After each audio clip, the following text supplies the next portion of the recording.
একজন responsible citizen হিসাবে, একজন অভিনেতা হিসাবে এবং সর্বোপরি একজন জনপ্রতিনিধি হিসাবে হয়তো আমার নিজেকে অনেকটা কন্ট্রোলে রাখা উচিত ছিল, কিন্তু তারপরেও তো কোথাও তো একটা রক্ত মাংসের মানুষ, কোথাও তো একটা আত্মসম্মান রয়েছে।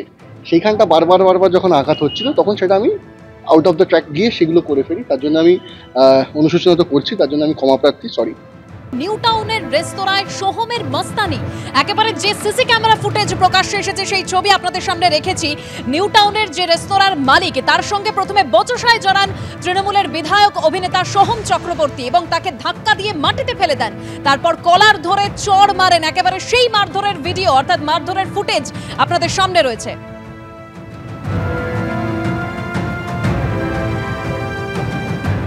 ইতিমধ্যে টেকনোসিটি থানায় অভিযোগ দায়ের করা হয়েছে। টেকনোসিটি থানায় অভিযোগ দায়ের রেস্তোরাঁর ম্যানেজারের। আরো বিস্তারিত তথ্য জানবো, আমাদের প্রতিনিধি আবির দত্ত আমাদের সঙ্গে টেলিফোন লাইনে রয়েছেন। আবির, কি কি ধারায় ইতিমধ্যেই মামলা রুজু করেছে পুলিশ? দেখো, তুমি জানো যে লিখিতভাবে যে অভিযোগ হয়েছে সেই অভিযোগের ভিত্তিতে ইতিমধ্যে যেটা জানা যাচ্ছে পুলিশ সূত্র থেকে যে এফআইআর হয়েছে, এবং যে এফআইআর হয়েছে সেখানে ভারতীয় দণ্ডবিধি 341 অর্থাৎ বাধা, 323 অর্থাৎ মারধর, এছাড়াও 506 হুমকি এবং 34 ধারা অর্থাৎ সংগঠিত অপরাধ, এই 4টি ধারায় মামলা রুজু হয়েছে। এবং এই যে মামলা রুজু হয়েছে, যে লিখিত অভিযোগ হয়েছিল সেই অভিযোগের ভিত্তিতে এবং সিসিটিভি ক্যামেরা ফুটেজে যা দেখা যাচ্ছে সেই তথ্য প্রমাণও ইতিমধ্যে পুলিশের তরফ থেকে সংগ্রহ করা হয়েছে, এমনটাই জানা যাচ্ছে। এবং যে মামলা হয়েছে সেই মামলার পরিপ্রেক্ষিতে এবার খতিয়ে দেখবে পুলিশ যে অভিযোগ করা হচ্ছে তার সঙ্গে ভিডিও ফুটেজ এবং কর্তৃপক্ষের বক্তব্য তারা খতিয়ে দেখবেন, এমনটাই জানা যাচ্ছে। একটি সম্ভাবনার কথা শোনা যাচ্ছে যে সোহমের তরফ থেকেও, অর্থাৎ অভিনেতা সোহম তার তরফ থেকেও অভিযোগ জানানো হতে পারে থানাতে বা পুলিশের কাছে, যদিও এখন পর্যন্ত সরকারি কনফার্মেশন পুলিশের তরফ থেকে পাওয়া যায়নি। কিন্তু যেটা আমরা জানা যাচ্ছে যে যিনি আহত হয়েছেন তাদের যে লিখিত অভিযোগ, সেই অভিযোগ সোহম এবং অন্যদের নাম করে কিন্তু সেখানে অভিযোগ করা হয়েছে। বেশ, ধন্যবাদ আবির। ভোট শেষের পরও সন্ত্রাস অব্যাহত, ঘরছাড়া বহু বিজেপি কর্মী। ডায়মন্ড হারবারে তৃণমূলের বিরুদ্ধে সন্ত্রাসের অভিযোগ বিজেপির, ঘরছাড়া বহু বিজেপি কর্মী। পার্টি অফিসে আশ্রয় মিলেছে তাদের। ডায়মন্ড হারবারে বিজেপির ক্যাম্পে ঘরছাড়া কর্মীরা তারা আশ্রয় নিয়েছেন। কলকাতার মাহেশ্বরী ভবনে ঘরছাড়া বিজেপি কর্মীদের রাখা হয়েছে। অর্থাৎ ভোট পরবর্তী হিংসা সন্ত্রাস চলছে। আমাদের 4 তারিখে যখন ভোট গণনা হলো, তার সেই রাত্রির থেকে আমাদের উপর টর্চার হচ্ছিল, বাড়ি ভাঙচুর করছিল। তারপর আমাদের বাড়ির সামনে 2টো বোম ফেলেছে। আমি আমার ঘরে আমার মা ছাড়া আর কেউ নেই।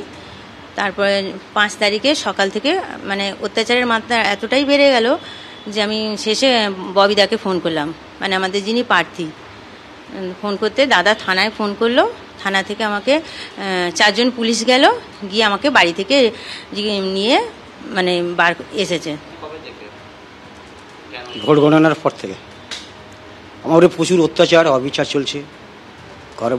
ঘর বাড়ি ভাঙচুর করতে আসছে তৃণমূলের গুন্ডা বাহিনীরা। তার ভয়ে আমি ববিদার এখানে আশ্রয় নিয়েছি। খালি মুকুট দিয়ে মারছে। তা রাজনীতি করলে, বিজেপি করলে কি পশ্চিমবাংলায় এরকম অবস্থা? পুলিশ প্রশাসন সব তো ওদের হাতে, সব তো দেখছি। পুলিশ দাঁড়িয়ে আছে, কিচ্ছু বলছে না। এটাই তো ডায়মন্ড মডেল। আপনার ভোটের পরে সন্ত্রাস 2021-এ সব থেকে তো বেশি ডায়মন্ডে হয়েছিল না? তখন আমি 96 জনকে এখানে রেখে দিয়েছিলাম, প্রায় 3.5 মাস ছিল। এবারে অনেকটা, যেহেতু আমি নিজে এখানে রয়েছি, অনেকটা কন্ট্রোলে আছে।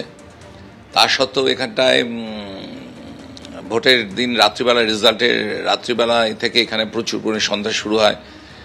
বাড়িঘর তাদের ডেমোলিশ করে দেওয়া হয়, পুকুরে বীজ দিয়ে দেওয়া হয়। রাত্রি প্রায় 2:30টার সময় তারা সব এখানে আসে। ভোট পরবর্তী হিংসায় হাইকোর্টের কড়া নির্দেশ, রাজ্যের সমস্ত মানুষের নিরাপত্তা সুনিশ্চিত করতে হবে। তারপরেও সন্ত্রাস অব্যাহত, ঘর ছাড়া বহু বিজেপি কর্মী। একের পর এক ছবি রেখেছে আপনাদের সামনে, যেখানে আপনারা দেখতে পাচ্ছেন ডায়মন্ড হারবারে তৃণমূলের বিরুদ্ধে সন্ত্রাসের অভিযোগ বিজেপির। পার্টি অফিসে আশ্রয় নিয়েছে বহু বিজেপি কর্মী। বিজেপির ক্যাম্পে আশ্রয় ঘরছাড়া কর্মীদের। কলকাতার মাহেশ্বরী ভবনেও বিজেপি কর্মীদের রাখা হয়েছে। যারা এই নির্বাচনে সংবিধান নিয়ে খুব বেশি কথা বলেছিলেন, যারা বলেছিলেন বিজেপি নাকি জিতলে সংবিধান পাল্টে দেবে, তারাই আর সংবিধান মানছেন না। আমাদের যে constitutional right two oppose the ruling party, সেই অধিকারটাই কেড়ে নেওয়া হচ্ছে। তাদের মুখে এইসব জিনিস মানায় না।